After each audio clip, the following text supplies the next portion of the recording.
Pesan Ahok terbukti, 212 Maret bodong, efek kezaliman dari jualan ayat dan mayat.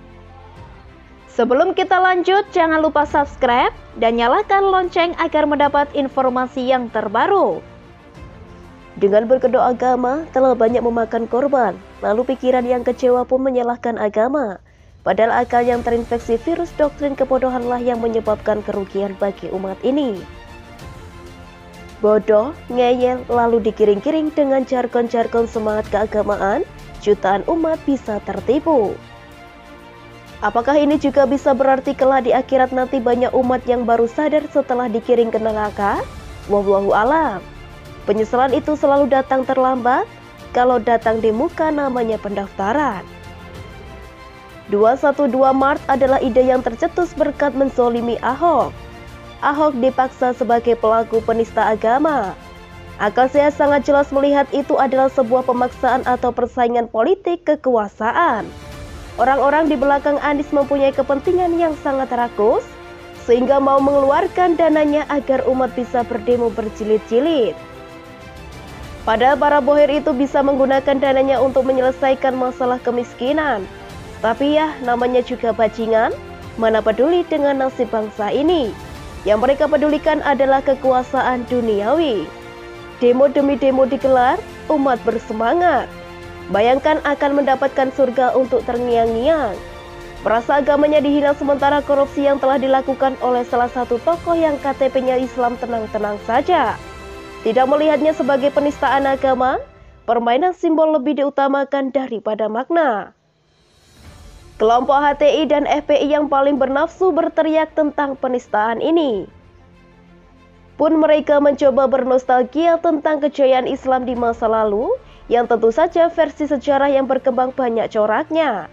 Perluasan kekuasaan telah melibatkan perang yang sudah pasti telah banyak memakan korban.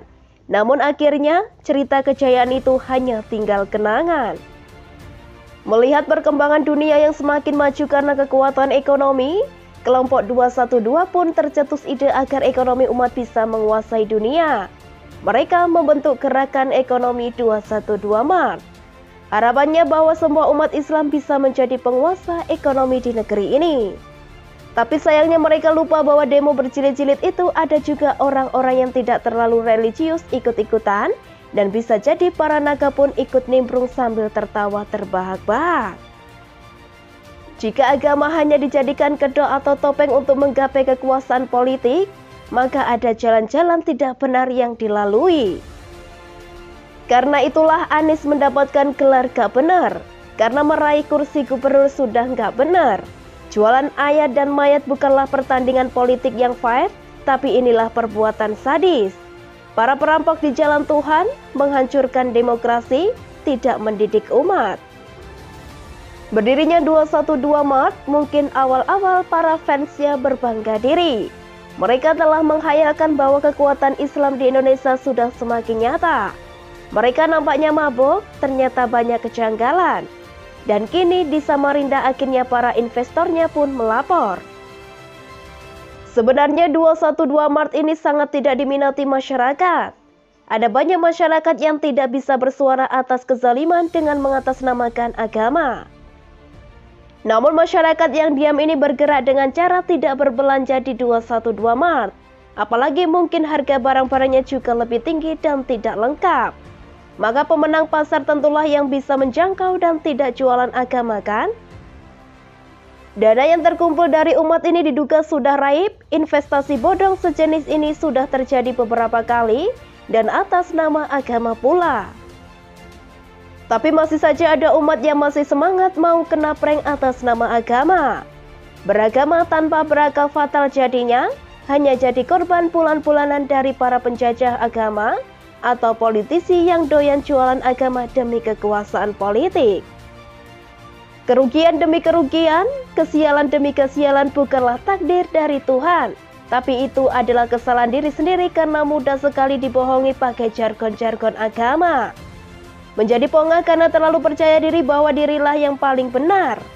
Terlalu mabuk sehingga lupa bahwa hidup ini terus berproses. Bukankah dikatakan juga dalam Islam bahwa kecelakaan bagi orang-orang yang sholat yaitu orang yang lalai dari sholatnya. Nah, sholat kan bisa mencegah perbuatan keji dan mungkar. Tapi kalau melakukan perbuatan keji dan mungkar dan menzolimi orang, ya celaka jadinya meskipun doyan di masjid kan? Pernyataan Ahok yang pernah diungkapkannya pada akhir persidangan adalah sebuah hukum sebab akibat. Orang-orang yang berbuat zalim pasti akan merasakan efeknya. Orang yang bermain-main api sangat berpotensi kebakaran. Orang-orang yang berenang di kolam air pasti basah. Hukum sunatullah ini jelas. Bukan sunatullah ala gak bener, banyak omong kagak bisa kerja. Air jatuh dari langit terus masuk ke dalam tanah. Iya benar, tapi solusi mengatasi banjir bukan dengan omong doang. Maka ketika Ahok berkata, percayalah jika Anda menzolimi saya, yang Anda lawan adalah Tuhan yang Maha Kuasa, yang Maha Esa, saya akan buktikan satu persatu dipermalukan.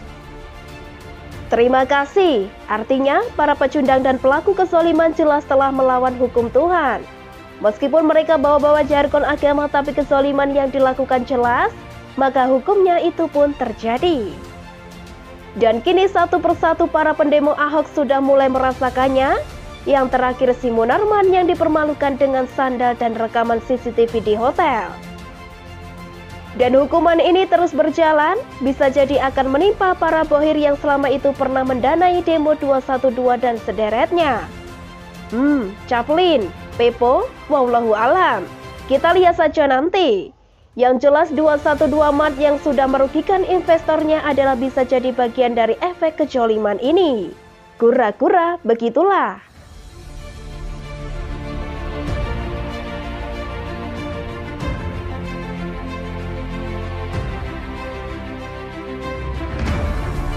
Hanya Gus Miftah yang dihujat saat meresmikan gereja Bethel, Anies tidak.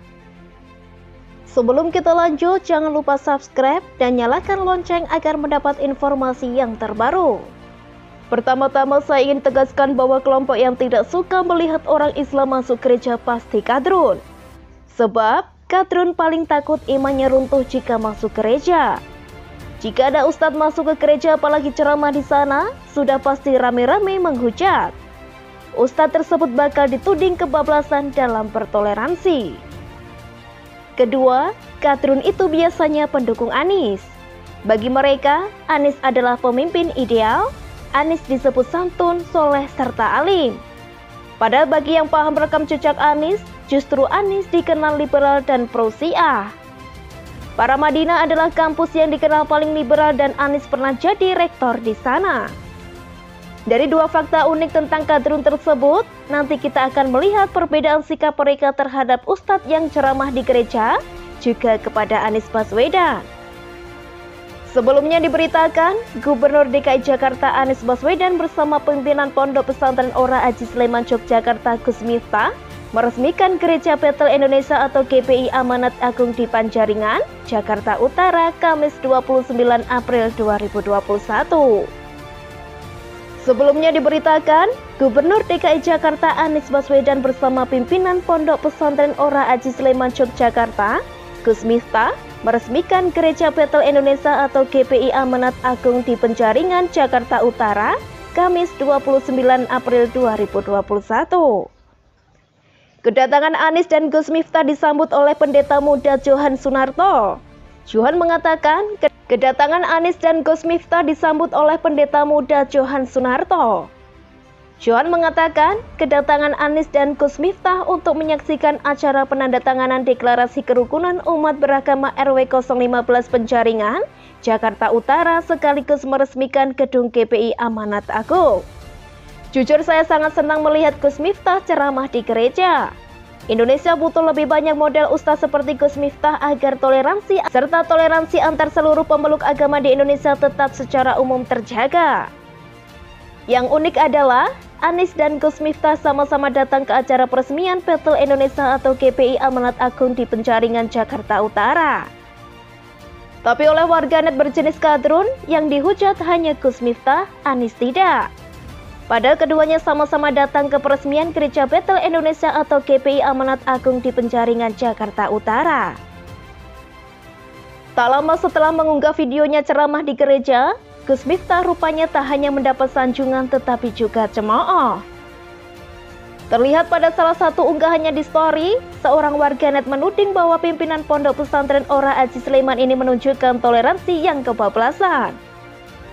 Menanggapi ramainya komentar negatif warganet, Gus Miftah memberi respon santai lewat sebuah video dengan pebisnis sekaligus politikus Ahmad Sahroni. Kemarin kan rame nih gara-gara ceramah gua di gereja. Padahal kemarin diajak sama Pak Gubernur, terus gua disuruh orasi kebangsaan soal kerukunan. Kalau menurut gua sih biasa gitu loh, ya begitulah Indonesia, kata Gus Miftah di video yang ia unggah pada Sabtu 1 Mei 2021. Gus Miftah pun menambahkan saat dirinya ceramah di gereja, kala itu tidak ada kegiatan ibadah.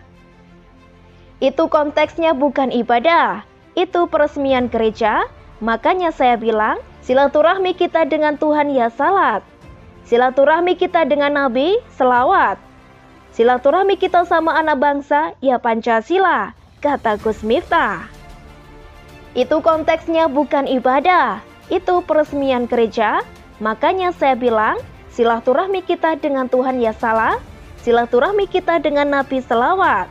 Silaturahmi kita sama anak bangsa, ya Pancasila, kata Gus Miftah. Gus Miftah mengaku tak jarang dibilang kafir karena menuntun ratusan orang untuk masuk Islam. Lah kita yang biasa menuntun syahadat orang, ratusan orang syahadat sama saya. Gara-gara itu saya dikafir-kafirin bro. Itulah bedanya dakwah zaman sekarang dengan zaman dulu. Kalau zaman dulu dakwah itu mengislamkan orang kafir, kalau sekarang mengkafir-kafirkan orang Islam, tutur Gus Miftah. Hanya karena berorasi kebangsaan, Gus Miftah dibilang kebablasan. Padahal, apa yang dia sampaikan adalah materi umum tentang kebangsaan, bukan materi khusus agama Islam. Jika Gus Miftah berceramah tentang akidah Islam, hukum fikih, dan ilmu Islam yang lain memang kurang cocok. Tapi Gus Miftah mengisi materi tentang kebangsaan yang bisa diterima oleh semua kalangan dari berbagai agama. Para kader memang sangat antipati dengan simbol-simbol agama lain. Mereka takut imannya runtuh dan menjadi murtad hanya karena masuk gereja. Mereka takut hanya karena bergaul dengan non-muslim bisa terpengaruh ajaran mereka. Tapi ya itu, uniknya para kader sama sekali tak menghujat Anies. Bagi mereka Anies pemimpin ideal. Mereka selalu punya cara dan alasan untuk membenarkan sikap Anies. Padahal Anies juga menyampaikan orasi dalam peresmian tersebut. Ketika Anies masuk gereja, mungkin mereka akan menyebut karena Anies pejabat jadi wajar masuk gereja untuk acara peresmian. Mungkin juga Anies akan disebut sebagai orang yang toleran kepada umat agama lain.